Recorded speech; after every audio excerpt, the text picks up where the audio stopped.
Aloha! What's up, everyone? And welcome to another episode of Truth in Movies. Today I have a special guest, Tommy Truthful. What's up, Tommy? What's up, brother Jay? How you doing, man? Good, good. All right, so I sent you a link, or I was texting you, and I told you check this movie out, Under the Silver Lake. Yes, sir. And the reason I wanted you to see it is because you're always asking me for good movies to check out and to watch, like ones that have, you know, esoteric symbolism and like clear messages, right? Yes. Sometimes they're more direct than others. Sometimes they're more subtle. And those of us that, have learned to like read the omens and we research and we can interpret and decipher signs and symbols and symbolism. Sometimes it's easy for us, but other times I feel like the movie pretty much stops, looks directly at the camera, and then they just start talking to like us personally. Like, this is a message. You know what I mean? This is one of those kinds of movies. Oh, yeah. It's probably one of the biggest kinds of movies where they show it. It blew my mind at how much truth was in this movie. I mean, it was pretty much everything we do. He was going through and decoding different movies, different books that were leading him to what he was looking for, you know? Yeah. Yeah, all these little trail of breadcrumbs that he was following that all made sense in the end. So that's what we're going to check out today. The thumbnail here you can see is just obviously like the one eye symbolism. And there's also this blue light as well. So I think that blue light has a connection to the movie as well. We start things off and we see this girl that's trying to erase some writing on this window. And it says, "Beware the dog killer." So there's a running theme throughout this movie that there's some sort of like dog killer, or they think that there's a dog killer because all the dogs are missing in this movie. This movie takes place in Hollywood, right? And for me personally, I think that the Hollywood connection has different levels to it. I think there's a lot of Hyperborean connections and symbolism and stuff, but also just the roots of Hollywood and the elite and their connection. You know what I mean? God. Does that say vamp back there behind her? Yeah, actually, let me see. Let's check out Bro, the background. does that say vamp? It looks like it says vamp. Okay, so in the beginning, remember when in the sex scene, Dracula's right above his head, and then it says vamp there, and then when he goes to that rooftop party, they're talking about Dracula again. Yeah, you're right. Yeah. So there's a huge vampire connection in this movie too. That's Yes, actually the there next is. picture right here. They walk past this picture of these rock stars, and this guy is Jesus, and these are his brides of Dracula. And this is like supposed to represent, your pop songs, your pop groups and stuff like that. But I also want to show you something else I saw in the background here in this particular image, right? Beware the dog killer. Now, I do want to say this too. There's like the G kind of looks like an Ouroboros, right? Could I mention something about the dog real quick too? Yeah. Well, his apartment number is number 23. And we know Jim Carrey made the movie The Enigma of the Number 23. So in all Jim Carrey's movies, he's always making a connection to dogs, but it's serious. It's Canis Majoris. So that's what I was thinking of, the hidden sun, which is the third pillar of Freemasonry. That's what I was thinking of when I kept hearing all this dogs, and like people, the girls kept barking at him. Remember? Yeah. You're right. There was a huge dog theme throughout the whole thing. And that 23, that's huge. People don't realize how big that is. We just had the plane that crashed. It was on runway 23. 9/11, if you add the date up, it equals 23. And Building 7 crashed 23 minutes after they said it already did. It fell on BBC 23 minutes later. So that's very fascinating. Yeah, it But is. I was thinking of the Jim Carrey movie too, the number 23. So I wanted to ask you, what your thoughts were anyway. yeah, I mean, it's a huge number. It's tied to the human DNA. We have 23 chromosomes each from our mother and our father. When you add them up, it equals 46, which is a sacred number because the two branches of Freemasonry, you got the York Rite, which is the 13 degrees, and the Scottish Rite, which is the 33 degrees, and it equals 46. Even if you spell out the number 23 in Chaldean, it's going to equal 46. So, Interesting. yeah. Well, I found a hidden 33 in the background right here. So there's this place that's featured and it's called Grey Goose. You see that? Bro, guess how old he is? He's He's 33 33. years old. Yeah. He's 33 years old, I swear to God.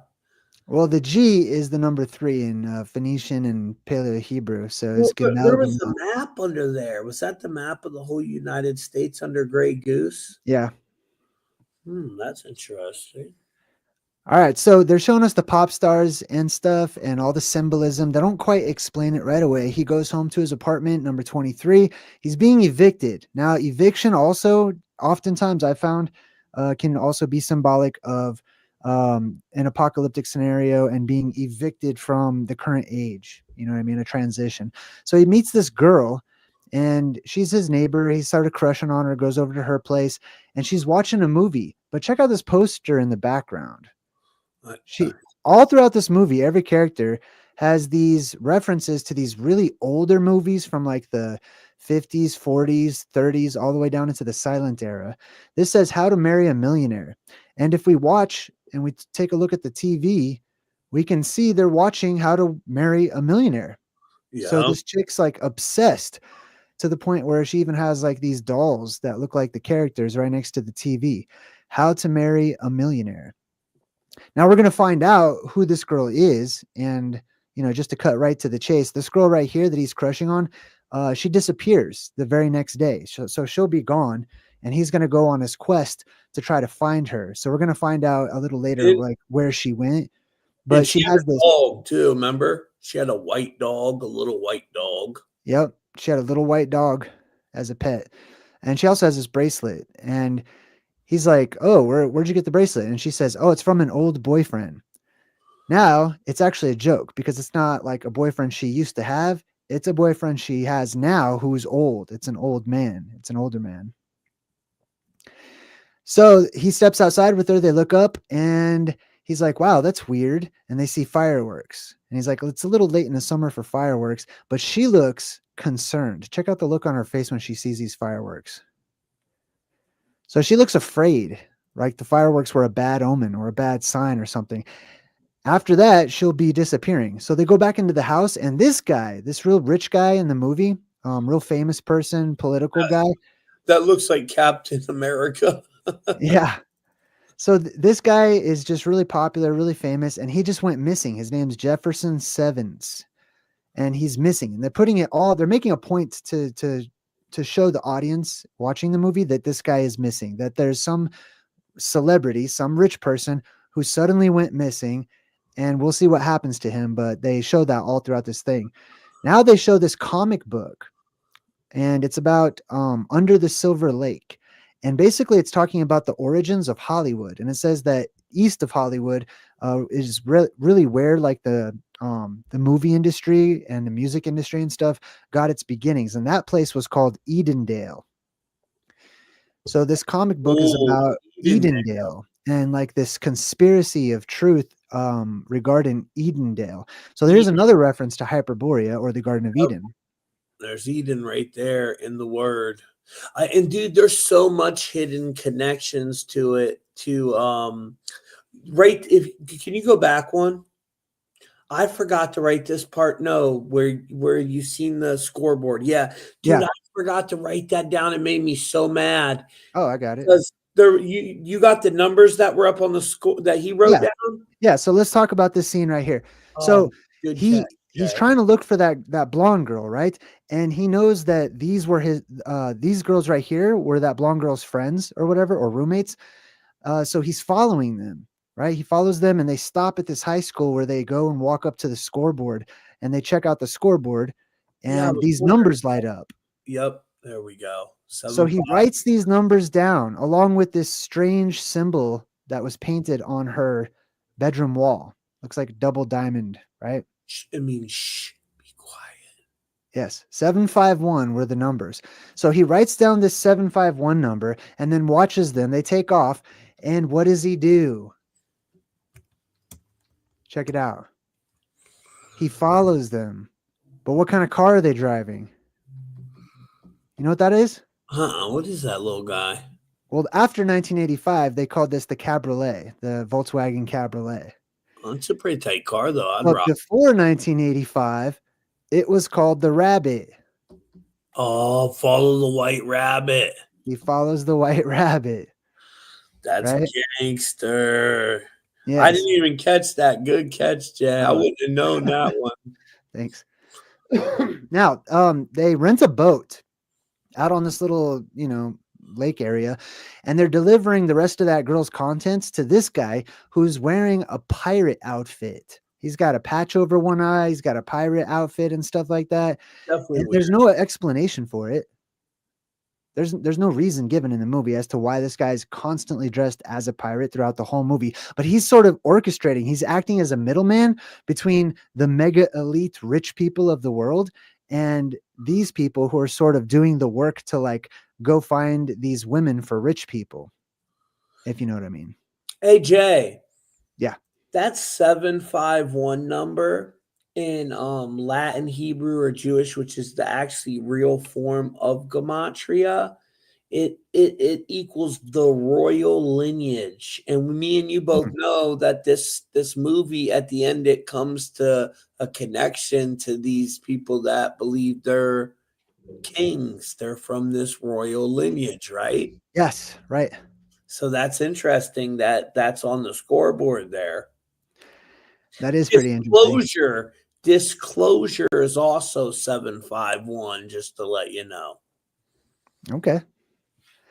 Well, next up, he follows them and they go to this rooftop party where they're welcomed by these girls wearing sort of rich people attire with the top hat symbolism, the bow tie symbolism. By the way, that bow tie is also the same image that he wrote that looks like a rune that he wrote down. That means stay quiet. I'll show you that in a bit, but that's also the bow tie shape. It's a hobo symbol. And remember his friend that, pulled out that book. He said that's an old hobo symbol that meant to be quiet. Right, exactly. I'll show you that here in just a sec. So check this out. So he's welcomed into Purgatory. That's what they call this place, right? All these rich people, even greeted by people dressed as rich people, welcome him to Purgatory. And then they offer him a pin. These cherries right here are just pin cushions. And he takes a pin. And this is not really explained that well, except for it's going to be used to pop a balloon. But check it out. He's walking around with this pin right when he gets to Purgatory, almost like it's something that's needed in Purgatory. And I don't know if you guys have ever, researched the lightning rod or whatnot, but this guy right here, he does a really good example of showing you the difference between using a rounded metallic object and a pin or a pointed metallic object. So he walks right up to a lightning generator or an electrical machine, and he puts the knob near it, and it just starts zapping the knob. But then when he puts the needle near it or the pin, there's no electrical charge whatsoever, and he doesn't get zapped. He's actually protected from electricity by holding that pin. So the underworld, I believe, is very electrical in nature. There's a lot of plasma and a lot of gases that are down inside of the earth. So that's something that could be used actually as a form of protection in the underworld or purgatory, which many people believe that, they associated purgatory with the underworld. Now, at this party for like the elite, he's got Jesus and what was it, Dracula's wives or whatever? Yep. And they're singing this popular group, and they're doing this song, and there's this blue beam behind them. Jesus saves. They give him a cookie, and they invite him to a secret party. Yes. I didn't think you catch the cookie. Yeah, so they give him a cookie, and it says 76 on it. What are your thoughts on the number 76? Well, I mean, there's so much connection to that. The Illuminati was formed in 1776, emphasis on 76. The Georgia Guidestones which state, the Georgia Guidestones are heavily connected to the plasma apocalypse, right? And when did it blow up, guys? On 7/6, which was George Bush's birthday. That's when it blew up, on 7/6. So there's a lot connected to 76 in the esoteric. But I also made the connection, just 7 plus 6 is 13. You yeah, have the yep, 13 bloodlines, and yep. then it's encircled. So you have this circle, which, in other languages, it was called the Kuklos, or the circle, which the Kuklos, the family of the circle, was the Ku Klux Klan, Yeah. right? It sure was. All right. So, anyways, he's given this invitation in the form of the cookie that says 76. Also, just the word cookie. Hold on, I'm not even done with this one.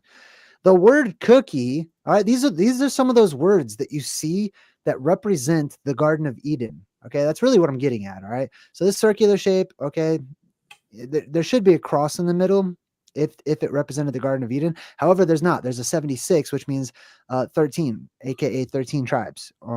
Sometimes people say it's 12, but there's really a 13th tribe. But just the circle shape and the cookie, too. right? Cookie. It's that sound, k-k. And this k-k sound in the ancient times was from one letter that's repeated twice. It was chet, or chet, you could say. And it makes cha-cha, ka-ka, cuckoo, all those types of words. It's the root of like coconut and cocoa and cuckoo and kaka and things like that.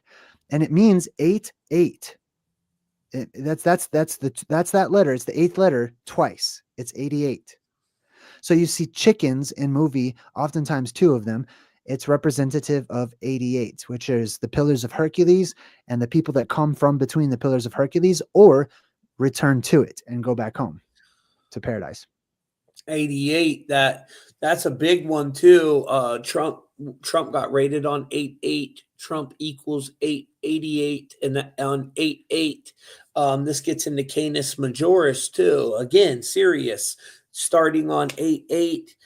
Sirius rising. It goes like usually from 88 through 812. That whole day, the Lion's Gate portal is connected to that 88, and look, there's fire on there. When did the Lahaina fire start, guys? On 88 in the 808 area code. Right. You know what I'm saying? Yeah. Shout out to Donut. I saw Donut in the chat. What's up, dude? Shout out to Donut. All right, so check this out. This is also this whole movie. I'm gonna tell you guys, if you haven't seen this movie, the whole entire movie is about the elite going underground to stay safe from some type of cataclysmic event, or to go into these portals to go to different worlds or places or whatever. Right now, the elite disappear. Famous people start disappearing, just like the dogs disappeared. The famous people start disappearing, and it turns out they were faking their own deaths, just like you see here. This guy that they say was found in the car wreck wasn't. He was actually not in a car wreck. At the end of the movie, they show him, and he's one of the elite that has his own little bunker, and he's got his own little, women slaves for eternity or whatever that are down there with him.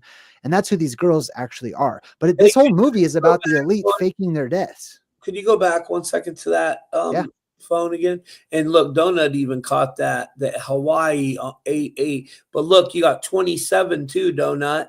The 27 Club is all the famous people that go and die at 27 years old. And then Ritual is 27. There's a huge connection to 27. Right. In, Hollywood, and these young actors like Jim Morrison. I'm sure Donut could list a bunch of them in the comments. They showed Kurt Cobain in the poster in the movie too. He was one of them, I think. I'm pretty sure Kurt Cobain died at 27, didn't he? I don't know. Let's look it up. Was he part of the 27 Club? It was some of our favorite artists. He was. He was. Okay. So there you go. And Kurt Cobain was all throughout the movie. Yep. Yeah. They showed his guitar. They showed a poster of him. Now check out this scene too. They're showing more numbers to us. This kind of reminds me of Bandersnatch. Did you ever watch that? Yeah, no, but the numbers are all throughout this thing. Yes. So in that movie Bandersnatch, they constantly repeat certain numbers all throughout the movie, and then they expect the listener, the person watching the movie, to remember those numbers because it actually spells out like a phone number or whatever. So ever since I watched that, I've been watching for what numbers and in what order that they put in these movies. So for example, right here, they purposefully put 751 right next to the circle with the 76 on the inside of it, with this Yeah. diamond, this double diamond. That's that disclosure number. It's also the royal bloodline and the royal lineage. So they're really hammering home on royalty when you see that number. This is interesting too. It's all right on top of a parking violation, right? And you get a parking violation when you stay somewhere for too long and you don't move or go. That's interesting. All right, so next up, in the comic book, they talk about the Owl's Kiss. There's this character in this comic book in the movie called the Owl's Kiss, and it says she seduces men and women alike. And it was supposed to be very bad to get the Owl's Kiss because it meant guaranteed death to whoever got the Owl's Kiss. And this is what they show. Now, this, for me, all I see is plasma apocalypse symbolism all throughout this, because that's where I believe the whole owl symbolism comes from. This right here is Mount Meru in the center. And when you see that, the rest of it starts to make sense. This is a top-down view looking at Mount Meru, slightly off to the side. And this is the beam of energy shooting right up out of Mount Meru. And these are plasma instabilities off to the side over here. This is just a big torus that goes around. And then these are just auroras that come off of the sides. Fascinating. And she's the one that goes in and kills his friend. And then the owl, his friend is the one that circles the owl on that dollar bill and says, you know, it's all over our money, which if you go to Bohemian Grove, guys, there's a giant owl effigy there that they, you know, make offerings to.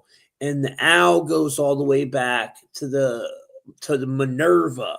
It also represents knowledge and hidden knowledge, like this plasma, right? These events that all the elites, all the royal lineage get to go underground during this event.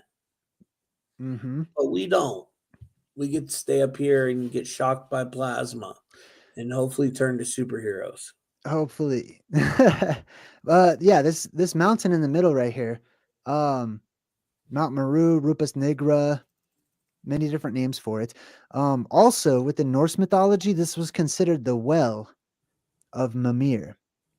Mimir's well. It was basically the trunk of Yggdrasil, the world tree that sprouted its, you know, its leaves at the top or whatever. But this was the trunk. It was a mountain at the center of the world.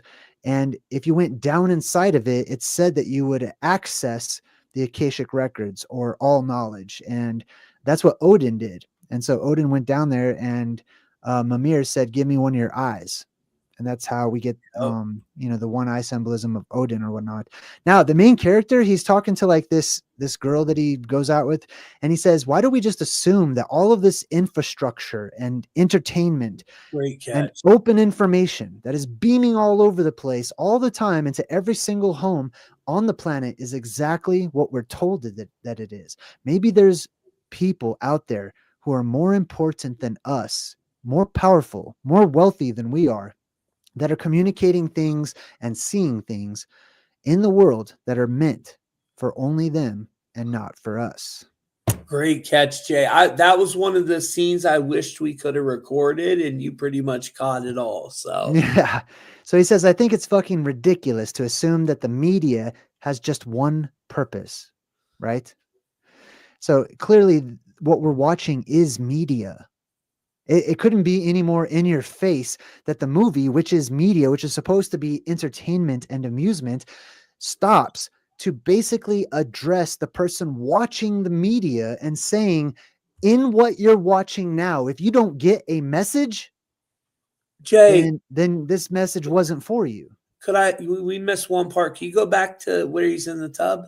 Yeah. So he got sprayed by a skunk here, guys. And obviously a skunk is black and white, but when you throw skunk in your Gematria calculator, what's it equal? 76. Oh man. So, and Yeah, that, that's the black and white symbolism. yeah. And that the 7-6 was on the damn cookie. So they kept showing us the 7-6, and that's the Yes. skunk. Boss Don, I see one of your people. He said, "What's up with the skunk?" So Yes. So this the skunk is the black and white symbolism in at its core. And for me, I've said this many times, but I've found years ago connections from black and white symbolism to what I call fractal verse travelers, or people that bounce from world to world, and they wait until this world opens up, and then they come in, and then they stay here for a while. They set up shop, they rule that world, and they set up their families or whoever's going to stay there, and then they leave. They get ready for the next time that world opens. They go to the next Earth or whatever, and they sort of hop their sliders from world to world. And I see a lot of connections to people that are world travelers or time travelers, or go from one reality to another reality, which is also going from the outside world where we live to the center where I think paradise is, or, Hyperborea or the Garden of Eden. That's an entirely different world. That's between the pillars of Hercules. And that's the entrance into the underworld, which is the world underneath us in the hollow part of the earth. So he looks up and sees this billboard, and it's this girl, and there's these lenses. There's these lenses, and it says, "I can see clearly now." And that made me think of the song, "I Can See Clearly Now," and right? me too. I just thought of it when you said that. Yeah. And that's one of the things that the movie is about. It's about these hidden messages being encoded into every single famous pop song or rock song or any of the music that's popular. All of them have messages. Every single one of them has messages. And like, we're going to get more to that in a second when we meet that old man that plays the piano. But anyways, he goes into the comic book guy's house. So he's in the comic book guy's, and he has these faces, plaster faces of like famous people. Lincoln is one of them, and they point out Lincoln. And this guy's like this conspiracy theorist. They make him very typical, but notice all the owls inside of his apartment. He's my favorite, though. I love that guy. The conspiracy guy. Oh, I love him. Yeah. Well, he ends up getting visited by the owl's kiss, which is this naked chick that has an owl mask. And I think that this owl's kiss is like one way of basically, possibly like the upper elite, inviting people to like go down into the hollow earth or down into these bunkers, or you know what I mean, or whatever. Right. And then they go missing, or there's like, this whole story that doesn't add up about how they suddenly died or whatever. Yeah. Now, here's that symbol. And he says, what does it mean? He says, it means stay quiet. It's a hobo code. Stay quiet. He says, who are they telling to be quiet? And he says, I don't know. Maybe you. Maybe you. Maybe the guy who is chasing the white rabbit and following the white rabbit, right? Yep. Maybe you're supposed to keep this whole Garden of Eden, fountain of youth, limited amounts of space at the top of the world where you can live forever, a secret from all the psycho people that have grown into this world. Possibly. Either way, there's definitely secrets that they're keeping, right? So the people that find out, they say, don't tell anyone. The people who have been initiated, the people who have signed contracts or made a deal with the devil. And this is that scene when he busts out the dollar. He asks if he has a dollar, and he says that there's the sign of the owl's kiss on the dollar in the corner. So he's saying this is the owl. Many people call that the spider, though. Yeah, I think it looks like an owl. What do you think, Jay? I don't know. I guess I could possibly see an owl in there. A spider would make more sense to me, though. I would want it to be a spider because the archons, they say when they see them in the astral plane, when people do DMT, the archons look like spiders. So I would rather it be a spider. Weaving spiders do not come here. That's at Bohemian Grove too. So either way, whether it's a spider or an owl, it's still tied to Bohemian Grove. Right, yeah. Or maybe these bottom two, because these bottom two kind of make that double diamond thing too, right there. You see that? Yeah. Right there? That's like maybe the owl eyes. That's what I was thinking, but Maybe. so tiny, it's so hard to really see Yeah. that thing is, and so many people have said different things. But the reason I don't think it's a spider is because the head on it. But I guess some spiders could have heads like that. Well, the next thing he goes on to say is our world is filled with codes. He goes on to say that there's pacts, there's user agreements. So these are contracts, once again, right? Subliminal messages. And then they start flashing all these subliminal messages that are actual advertisements for throughout history. I'm not going to share them because they were all, sexual in nature. Yeah, yeah. And I then almost did share them too. I almost had a whole because they are sexual in nature, but nothing that could probably get you in trouble because they're subliminal. Like right. Donut talks all about that, how they, put these sexual themes and all these ads and movies. And Donut, that part of the movie, I thought of you, brother, just to let you know. And then the conspiracy guy busts out a box of cereal, flips it around, and says, I'm convinced that this map is the key to everything. So that the elite, now they're trying to start it, they're trying to make it sound like it's so wacko, right? However, the reality of the movie, as it's portrayed, is this is true. That these signs, these symbols, these clues, these hints, that they're literally actually everywhere. Like I could do a segment truth in movies just as much as I could do a segment on truth in music and lyrics and music videos and commercials and advertisements or whatever and cereal boxes. I could do a truth in cereal boxes. I guarantee you. Why? Well, there's two main sources where this could come from. Two that I feel are the main culprits, right? Why is this happening? One, all these companies, all these corporations, all these people are all in on it. And some people would say they're rubbing it in our face. They're joking. They're just messing with us. They're insulting our intelligence or whatever. Other people would say, just like this movie, that they're communicating with each other. They are. Also, in addition, I would also put this out there, that sometimes things are done purposefully with knowledge and for purpose. But most of the time, there is no real secret in this world, that everything is existent at the same time. All information reverberates and bounces off of the walls of our world because we live in a closed system, and all the energy is still here. And therefore, all the frequencies are still here. And therefore, all of the energetic signatures that have ever existed and all of time is recorded and still happening, still here. Hey, dude, my name's on that box. Where? Look, that's my name I was born with. Schwinn? Yeah, that's my dad's last name. Swear to No God. way. Hwinn. Yeah. Well, my name now is Kuhn because my sister's dad adopted me when I was 6. Yeah. But if you guys look, Jimmy Schwinn, my dad, you guys all who follow when me and my dad do the podcast, you guys know that's his name, Schwinn. Wow. Is there any connection to that name, Schwinn? You know anything about that? No. Etymology of it. Schwinn. I'm checking it out right now. Thank you. I always wondered.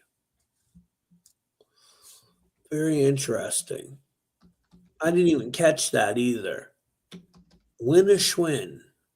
Win a Tommy.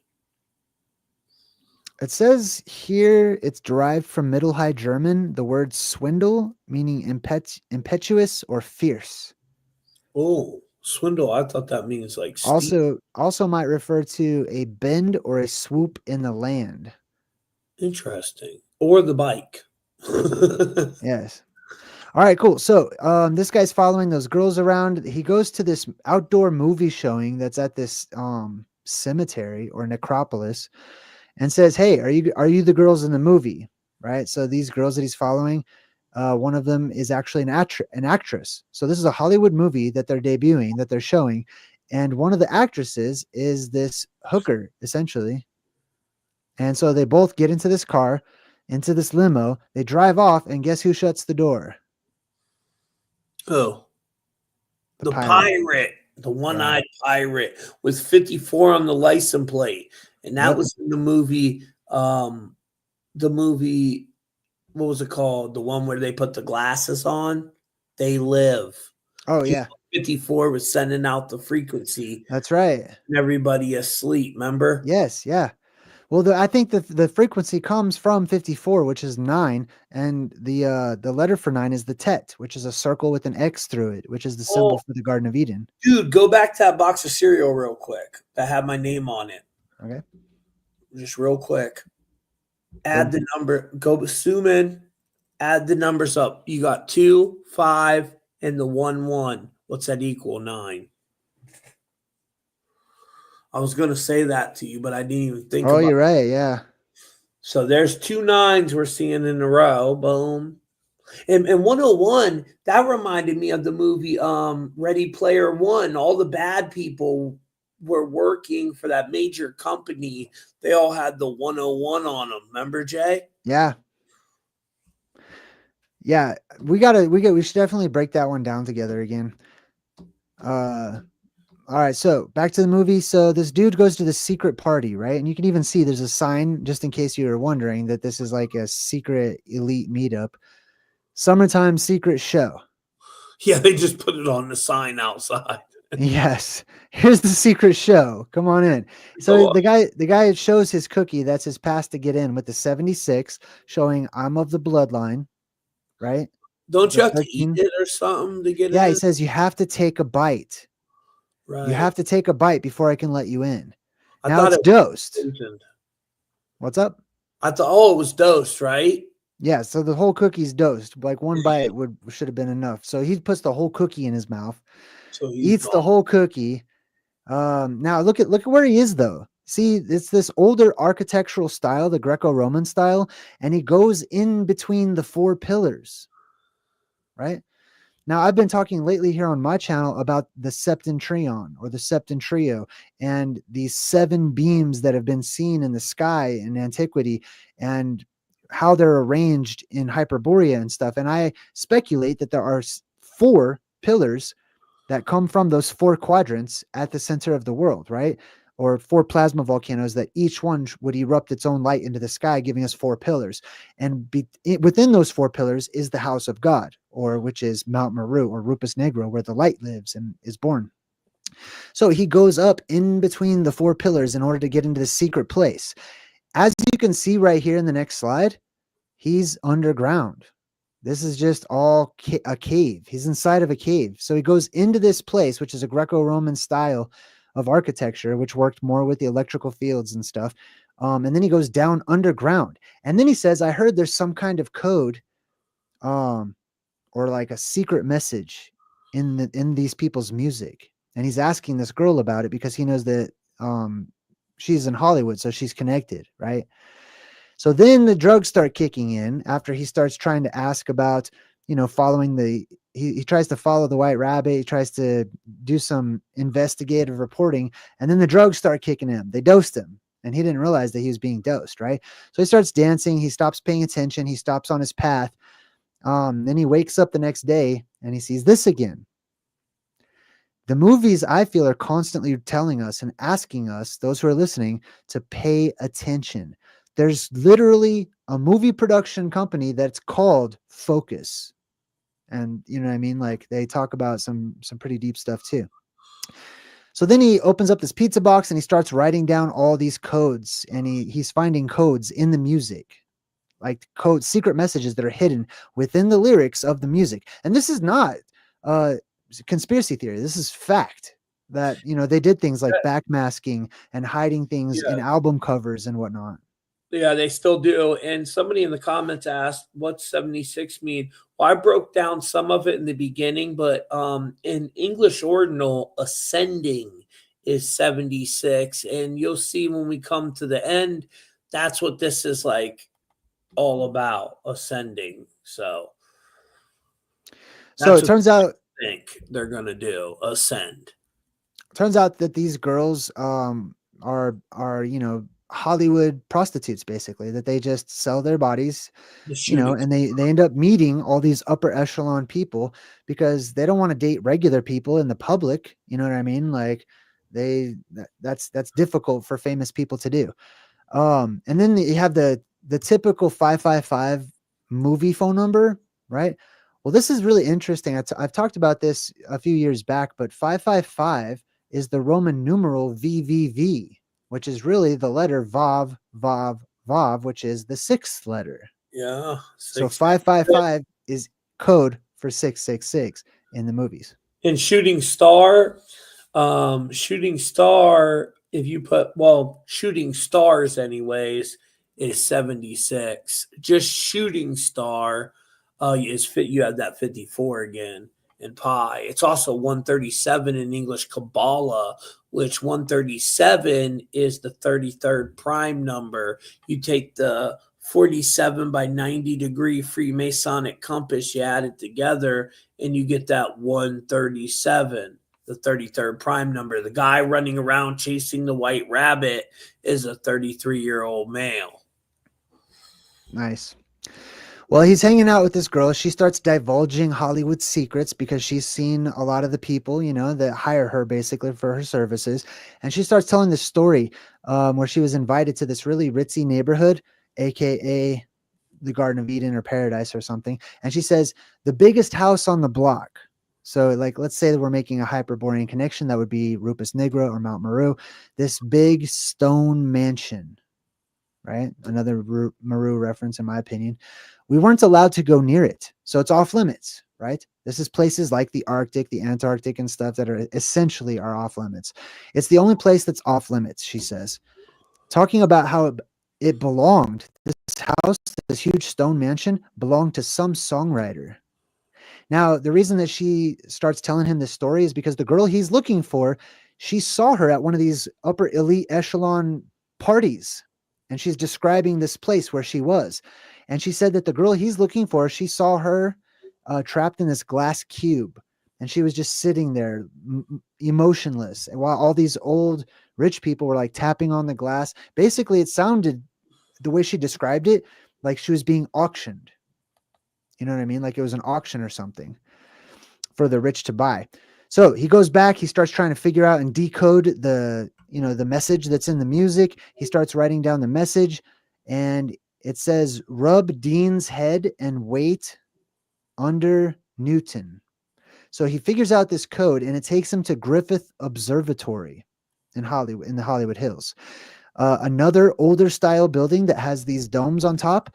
But this particular observatory seems to be prominently featured in a lot of different movies. Have you guys noticed that? This was in Fallout. Remember that series Fallout? Yep. Yeah, they take us to Griffith Observatory all the time. This was in Why? this was also in that movie with Jim Carrey where he like had too many Red Bulls and he's jogging or whatever. This is where Yeah, he is. why do they keep taking us there? What is there that they want us to see, Jay? What do you Right. think? Good question. Well, here's some clues over here in the actual architecture. I pointed this out when I was breaking down the symbolism of the old world and the mysteries of the old world and old world resets, old world architecture. You'll see this combination all the time in these old world structures where you have a building with a dome on it and across from it, an obelisk. Almost all the time. The dome, like I showed you earlier, attracts electricity. The obelisk or the pointed portion repels it or it prevents it. It helps to prevent it. That doesn't mean it can't strike.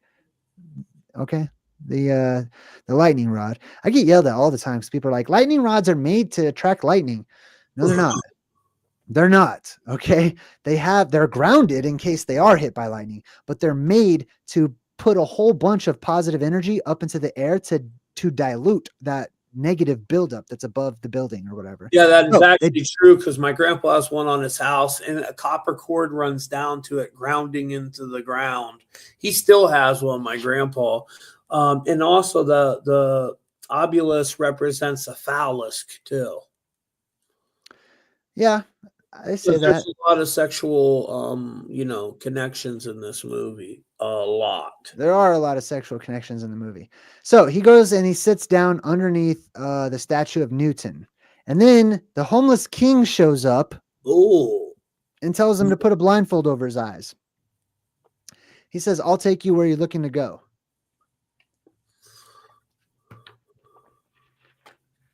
What'd you think about the homeless king? What do you think the symbolism might be there? just that whole royalty lineage, but there's probably something else that I missed with Right.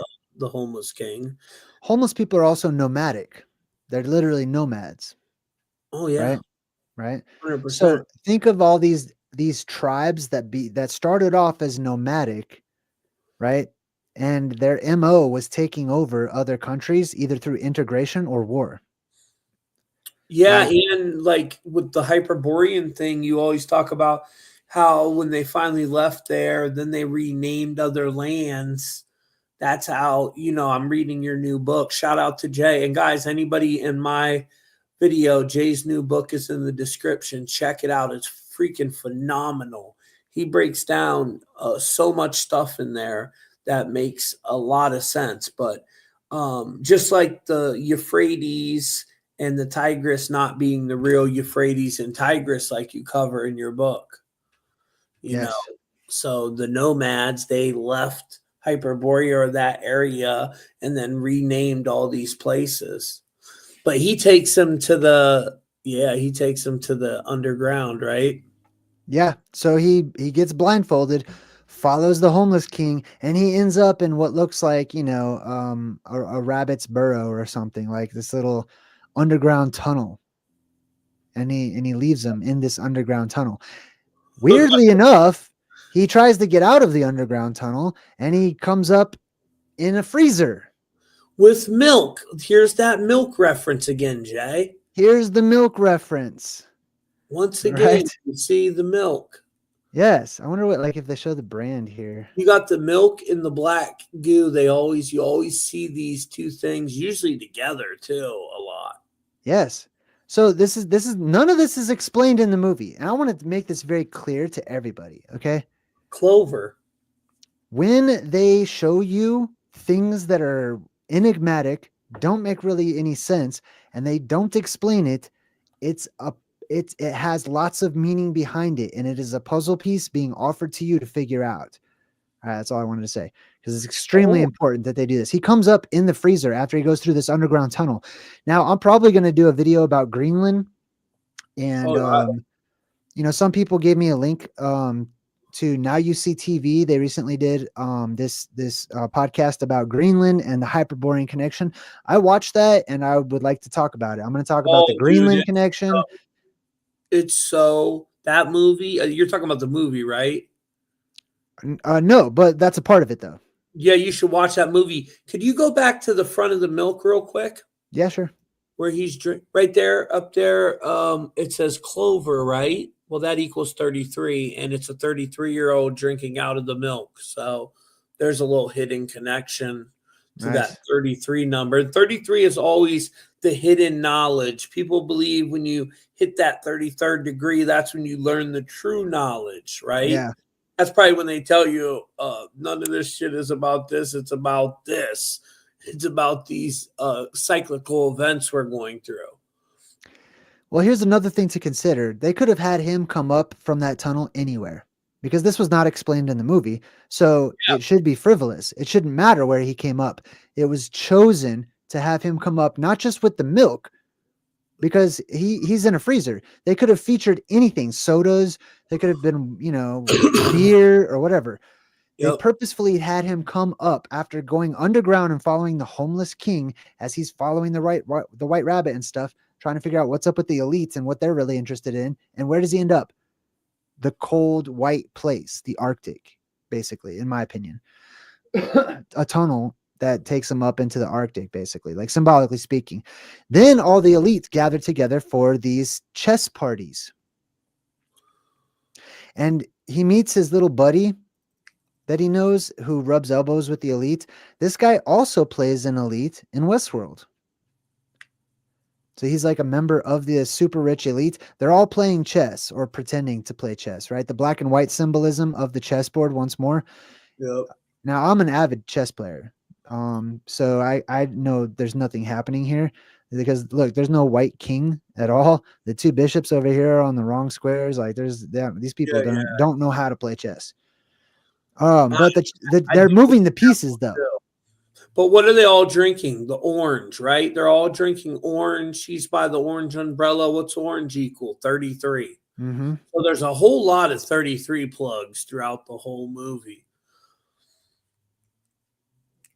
And a lot of references to like the silent film era. Anyway, so the main character, he tracks down this dude who calls himself Jesus, beats the crap out of him, and insists upon threat, like, you will tell me what the coding in your song is all about. Right? He just traps him in the bathroom, and this guy starts panicking, and he's like, I didn't write those songs. I just sing them. Someone else writes those songs. And he's like, who writes them? He's like, I got a call from someone at the label, and they said not to ask any questions, but if I don't record the song, I'll lose my contract. So these songs are delivered to these famous people for them to figure out and sing however they want to, according to their own flair, their own style, or whatever. But it's delivered to them to give to us, these secret messages or whatever. What is on his shirt? What is that? Is that a reptilian on his shirt? I don't remember. I'll have to see if it comes back That up. yellow shirt. There's something between that girl's legs, like a little scary looking dude. But anyways, that Jesus character right there, guys. Jesus, right? Jesus died at 33 and 33 AD. And then our inner Christos, our inner Christ, that Christos oil that secretes from your pineal gland that goes down and then is resurrected, comes back up. It's all tied to the 33. You have 33 vertebrae, so there's another 33 plug. Reptilian is the reptilians are 33 too. That's why I was wondering if that was a reptilian on his shirt. Well, he tracks down the source of all of these codes, and it comes from one guy. And this is that mansion that the other girl said was off limits. It's the mansion of the songwriter. He's sitting at the piano. He goes in. He notices this is Kurt Cobain's guitar. The songwriter says, I don't always worry what the message is. I just pass it along. So he's given the message. He writes all these songs from secret codes that are given to him, and then he turns them into songs. And then they give them to the labels and whatnot, and tell the labels, find people to sing these songs. And there's every single one of them has hidden messages, hidden codes. He says, I write the music that your dad grew up to. Half of what you sang along to as a kid, I wrote that. Teenagers are dancing to my music. Yeah.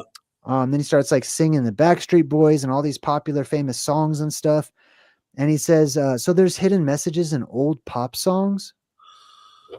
And he says, movies, television shows, everything you know.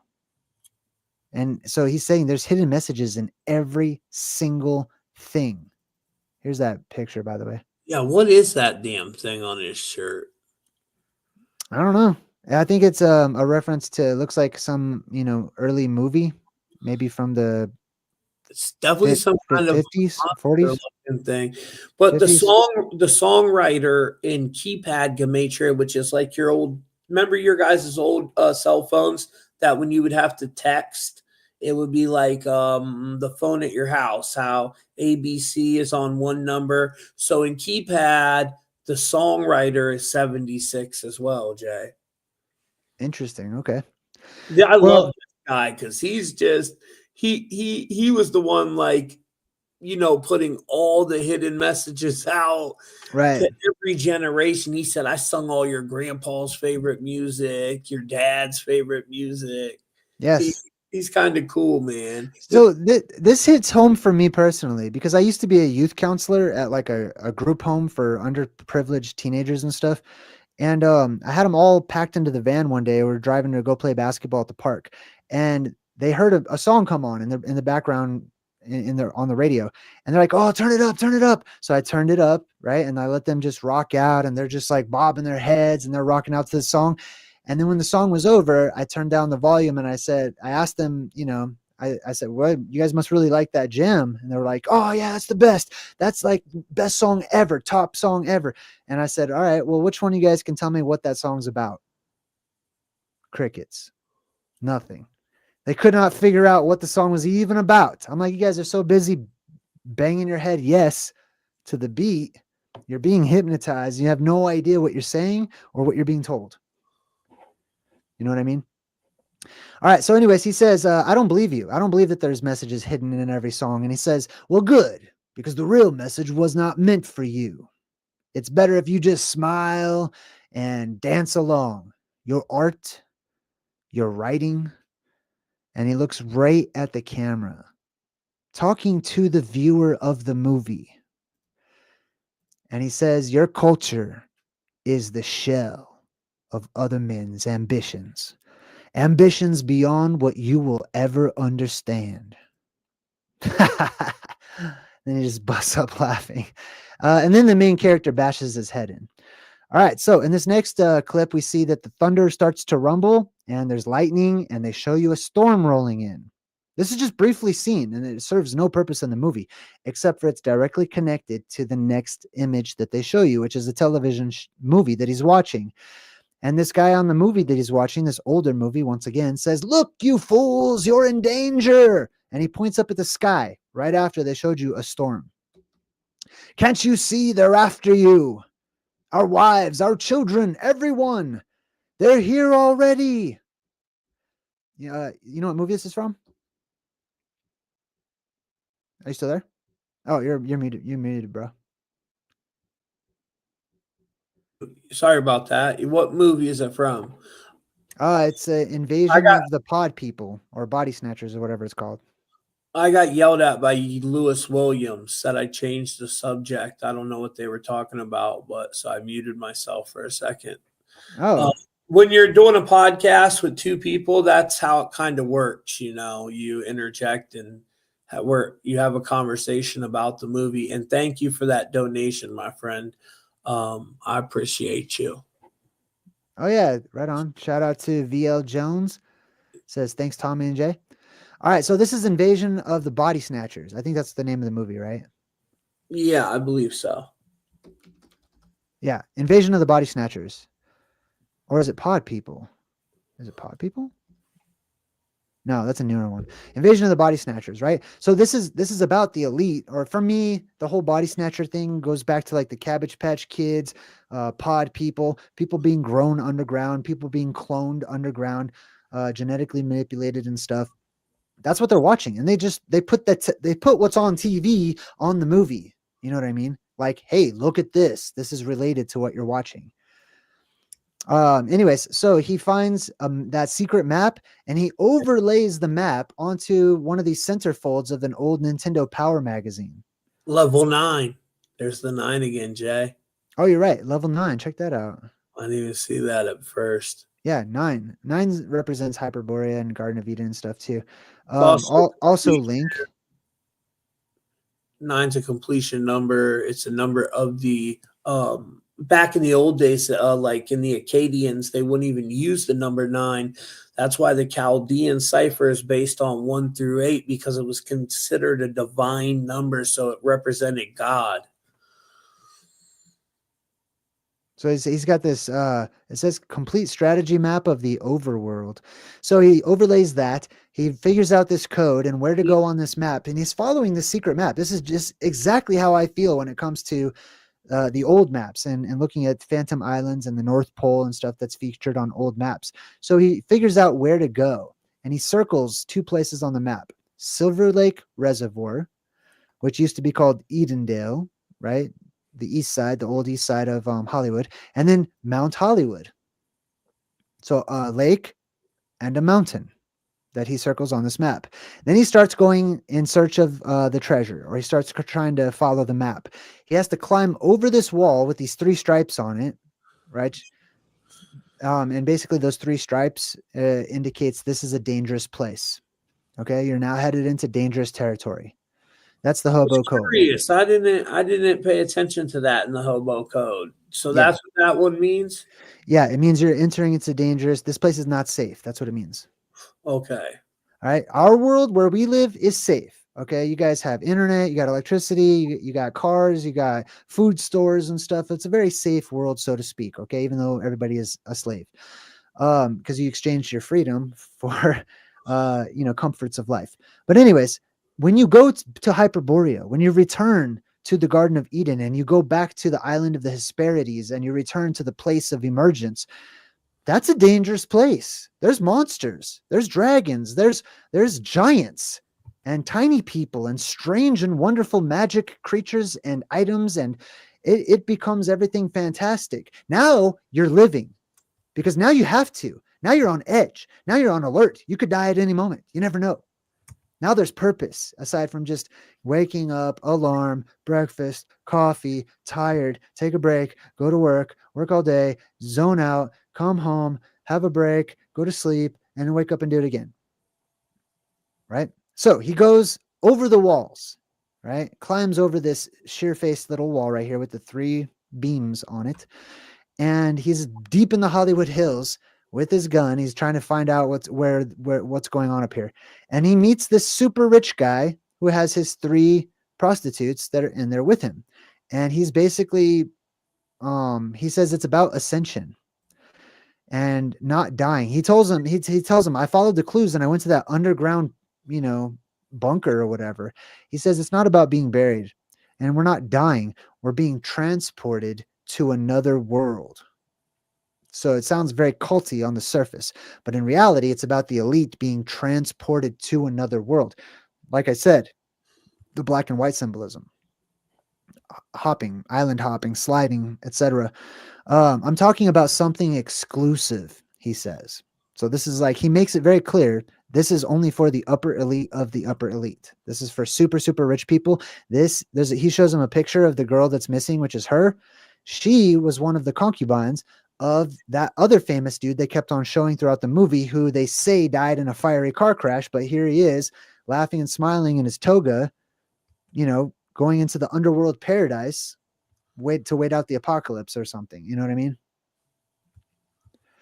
So anyways, he starts trying to look for the girl, and the rich guy's like, yeah, she's down in the bunker right now. She can't make any calls, but we can call her. So he lets him get on the video phone. He calls her. She's like, yeah, I'm fine. I'm doing good. And I'd rather stay down here. Thank you very much. So he leaves. What's that? I said for 6 months, and then they run out of food and die. Right.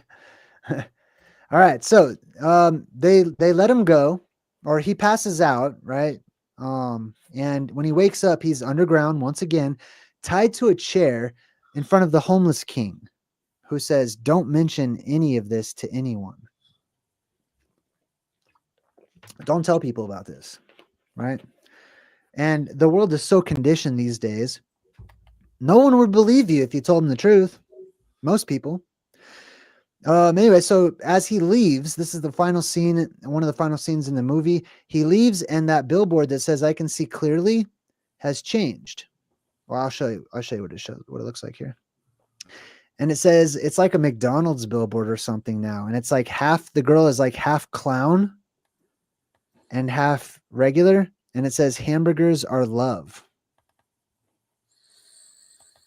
What do you think's up with that, Tommy? Hamburgers are love? Well, just this whole symbolism of this billboard. I mean, the billboard changed, and now it's like half.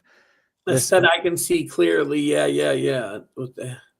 I don't know. That's fascinating, though. What do you think about it? The one eye dripping, which what I do know about that is it comes from droning. The symbolism behind it, it's called soul scraping or droning, and it's when they let that vril worm go into the eye, and it wraps around the optic nerve, taking over the consciousness of the host. You have the black goo coming down the eye, so that's tied to the reptilians once again. I got a lot of reptilian connections throughout this, and then you got the letter E there, A, B, C, E, which is 15. There's 3 E's. 15 is always tied to the moon, the number 15. So okay, interesting. It's a sacred feminine. But that's what I see, that one eye dripping symbol. Anybody that follows my show, I've showed many different symbolisms. It's the same as when you would see the elites running around with the black eye. It's that Right. same. You ever hear of soul scraping, Jay? Yes. Or the vril worm with the vril. So a lot of these people in Hollywood, people believe that they have been taken over. You know what I mean, by some Yeah. type of reptilian worm. I don't think of it as a biological worm, like a living worm. I think of it as like a nano worm. Some type of technology Okay. from these reptilians, which also are said to live underground. You can look it up. It's on the LA Times, 1934 LA Times newspaper, and it says they found underground catacombs under Los Angeles. It's on their main newspaper. You can still look it up, bro. And I there's all believe these it. underground tunnels under Los Angeles. So yeah, I mean that's what I just see that whole reptilian connection once again. But I got a little slide when you're done. I'll show. Yeah, for sure. For me, all I got out of this was he returns, from this secret, from all these revelations and stuff, looks at the billboard he's been looking at this whole time, but then he gets a different message, right? And the message that I'm looking at is this once was a human, this once was a person who has been converted into a cartoon. So truth converted into cartoon or being cartoonified. Also, the human changing into this um, McDonald's like mascot who looks like it's crying, right? Basically being sad that all of the people who don't have safety during the apocalypse are essentially going to be food for otherworldly monsters that come up out of the middle of the world and from the inner earth, and giant insects and crazy ridiculous monster type phantazoids that will eat people like their lunch, like it's a huge harvest or something. Yeah, maybe they're reptilian. Yeah, I'm sure there are going to be some reptilians. But that's all I got. Let me go ahead and I'll let you share your screen, and I think you got like a little presentation on the stuff here.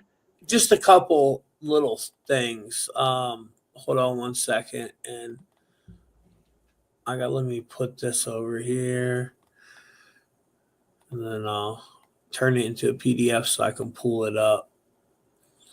But yeah, that was amazing, Jay. You caught things that I didn't even get, like throughout the whole thing. You know what I'm saying? I didn't see none of that. So um, you just did a phenomenal job on catching that. And I like how you broke down in the when he's in the bathtub. I was trying to figure out how to get that because I know we can't share like the video. Right. I was like, damn, how can I get what he's saying in there? And you did a great job on that. So, great job with that one. Hold on, let me grab this. Oh man, it's not letting me pull up my PDF. What the hell? Hold on one second, guys. Let me see if it'll let me open this. There we go. I didn't get much. Like Jay pretty much got everything, but I'll show you a couple things I did get. Anyways, for my people that love the decoding and the numbers, screen share, entire screen, boom, there we go. Let me go over on here. Okay, whenever you're ready, Jay, you can add it, and then just tell me when it's added. Okay, it's added. Okay, guys. So the one thing I did get, how I kept saying he's 33 years old, that was big, and that was a huge number throughout the whole movie. I was going to touch on the one eye symbolism, but Jay already got that part. I mean, Jay's pretty good, man. He got a lot of it. So we see the 33. That's the highest level. That's where they start learning the true knowledge, right? And the Scottish, this symbol right here is a symbol from the Scottish Rite, the double-headed phoenix, and you'll see it two ways: one with the number 32 on it and one with the number 33.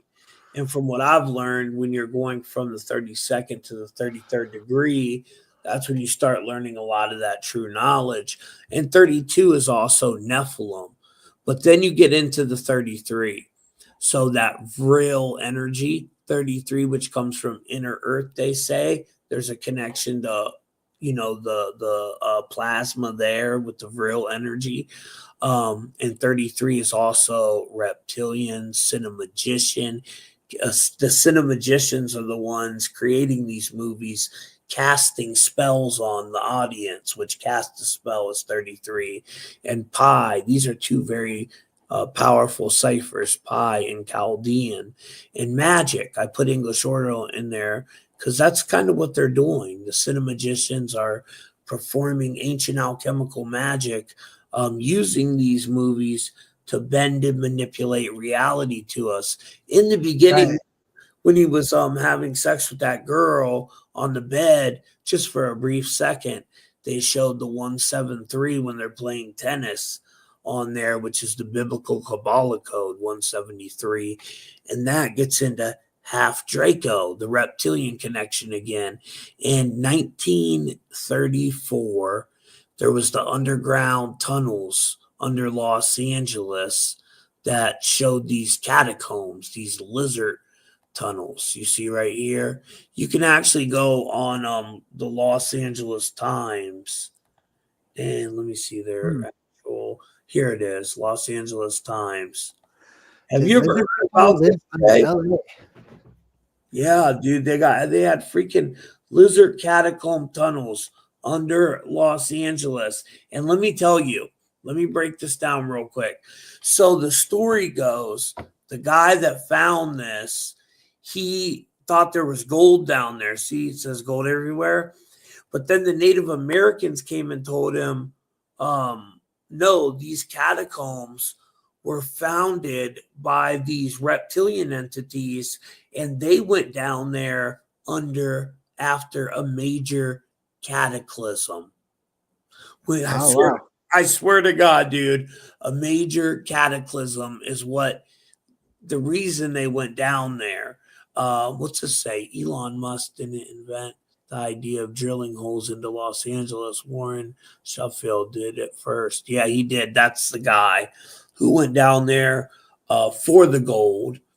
And yeah, man, I mean, it's pretty crazy that it's actually in their newspaper. It was 1934, January 29th, 1934. And you could see a lot of major here's the actual clips from the Los Angeles Times. Underground tunnels. There's that Sheffield guy. But yeah, pretty interesting, right, bro? Right. Yeah. Underground I lizard. mean, LA is called the Angels, right? City of the Angels. Yeah, so I found that interesting. You already caught the 23 on the door, but apartment 23 spelled out equals 237, and the satanic hip hop industry is 237. The songwriter, he's the one writing the songs for that whole industry Right. that's putting the codes into the music. And Right. where do we see that number? Well, it's from The Shining. Right. 237, remember? Room 237. So Wait a that's minute. How far away did they say the moon is? 237,000 miles away, right? originally, yes. Originally, you're right, Jay. And then they changed it to 238. But yes, sir, that's another Mm, moon connection. Because it used to be from they said it was 237,000 miles away, and then all of a sudden they change it to 238, which is weird. right. And I would like to know, you should look that up, Jay, when that change happened, because it's kind of interesting that JFK, right? He was killed in a Mercury ritual. Mercury is the god of transportation. JFK was killed in a car, and then Lyndon Johnson sworn in a Mercury ritual on an airplane. He's sworn in to be the president at 2:38 p.m. on a fucking airplane. And 238 is tied to magic. It's a number they use for magic as well. But Right. Jay's 100% right.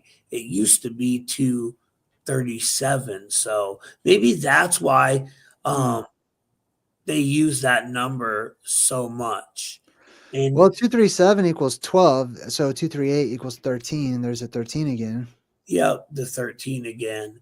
And But then it's the distance to the moon, right? So under, like, for example, my cosmology, the moon, the real one, the physical moon, is the apex dome at the top of the firmament. So you have a beam from Mount Meru that gets smaller as it goes further and further away up into the sky, which is the bottom of the keyhole, and then it touches the eye in the sky, which you look in the middle of that maze and it's an eye. it sure is, ain't it? And the keyhole symbolism, Donut has a great breakdown on this. There was some keyhole symbolism in the whole Las Vegas situation. Remember that? Yeah. When the dude was so the dude was on, he had 47 weapons that he got found. I think he was on floor 32 or something too. Man, we should do The Shining. We should do The Shine. You know which one I would love to do it? Me, you, Donut. Like, we need to do a whole Truth Mafia team again. But I would love to do Dr. Sleep, bro. Dr. Sweet, bro? No, Dr. Sleep. Dr. Sleep. Okay, yeah. I said Dr. Sleep, bro. But The Shining would be good. Maybe we could do The Shining first and then Dr. Sleep, because Dr. Sleep was supposed to be like the prequel to The Shining, right? Yes. No, that was the sequel, I think. The sequel. The Okay. kid was all grown up. Yeah. So, but yeah, because Dr. Sleep, they show all these nomadic, like vril vampiric entities, Right. Yeah. that feed off the life force of these children that have the shine. And the shine are kids with special abilities. And I just got done reading The Institute before Stephen King's book, The Institute, and he talks about kids with the shine in there. That whole book is about children with special abilities that the government would steal them, wipe out their families, take them to black sites, and use them as psychic weapons. And then the movie Dr. Stephen King made called The Dark Tower, which the Dark Tower, Jay, it holds all the different realities together. So there's this one kind of reptilian guy. He wants to destroy the Dark Tower. And he makes a reference in that movie to the children with the shine. So there's something going on in Stephen King's books and movies with that whole shining thing. These kids with telekinesis, telepathy, remote viewing, and that could also play into your cosmology, right? Yeah, shoot, that plays into my personal life. Like, I have the shine, so I very much can relate to, you know what I mean, like the movies that are showing people that have certain abilities or whatever. You do have the shine. Donut has the shine. I have the shine. There's some of us. Yeah, I've already done your decoding without your knowledge, but you're a very powerful first player character archetype, and you do, tied to your name, you have telepathy tied to your name, multiple different abilities that you might not even be aware that you have. Like dream walking is tied to JayDreamer's name. And dream walking, a dream walker is someone that can pull people into their dreams and enter other people's dreams. They can even travel throughout this multiverse in the astral plane, a very powerful dream walker. So, Jay, you're connected to that. So is Donut.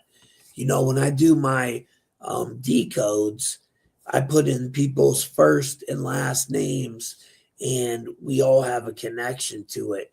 It's our source code. Even the name you pick, JayDreamerZ, because you picked that name. No one gave that to you, right? Right. So it's going to be tied to that as well, just like mine with Tommy Truthful. And if anybody wants a decode, check out truthfultv.com. Just a little plug there. Yeah, I saw Kimberly F in the chat. She posted some of your links for everybody. Oh yeah, Kimberly's the best, man. I love Kimberly. She's what do they keep talking about with the Twizzlers? Because that's what I got yelled at by somebody. They told me to something. Twizzlers. Yeah, they said Tommy keeps changing the subject. Jay talk about the Twizzlers or something, and I'm like, that's why I was like, all right, let me be quiet for a second. I mean, I've seen Twizzlers being used as symbolic for plasma filaments. You know what I mean? Like, Yeah, because when plasma makes like a streamer, it sort of twists and it can look like a red, Twizzler, I guess. right here it is. Lewis Williams, Tommy, kind of changing the subject, but I'm still waiting for you to pretty please with cherry Twizzlers on top. He Oh, showed the original organic seeds of change 100%. yeah. That comment was like from an hour ago, bro. Yeah. That was the one why I paused myself. Oh, okay. I didn't know if I was messing something up or something. Oh, no, you're totally fine. Yeah. Well, thank you so much for coming on and breaking down the movies. You guys should check out Tommy's channel too. He's got a whole bunch of different movies that he breaks down too. He calls his segment conspiracy cinema, right? Yep. And Jay, thank you for having me on. This was a great one. Well, before we go, what was that movie you told me to watch a while ago that I really loved?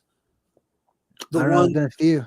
The one where they went out to like the desert and the aliens showed up. Oh, yes. What's that movie again? Because I want to rewatch that one. That one is called. Damn, it's on the tip of my tongue. That was one of the best movies I've ever seen, and your audience would love it, I bet. Hold up, I'll find it for you real quick. Because they get stuck in like some government room and they're trying to communicate to each other in there, remember? Right, yeah. All right, hold up, I'm pulling it up. And then everybody in the town Signal. It's called The Signal. Yeah, The Signal, guys. Check that movie out. It is phenomenal. And also, what's the one? Zero Day right now on Netflix. It's a new one out. Oh, really? Okay, I haven't heard of that. Yeah, Jay, it's kind of like Leave the World Behind, bro. Okay. Power grid keeps getting hacked and stuff. Oh, it's got Robert De Niro. Yeah, it's a really good one. But thanks for having me on, brother. I appreciate you. Yeah, no problem. We'll do this again. All right, sweet. All right, everyone. Thanks for joining us on this episode. And until next time, I'm JayDreamerZ saying good vibes and goodbye. Love you.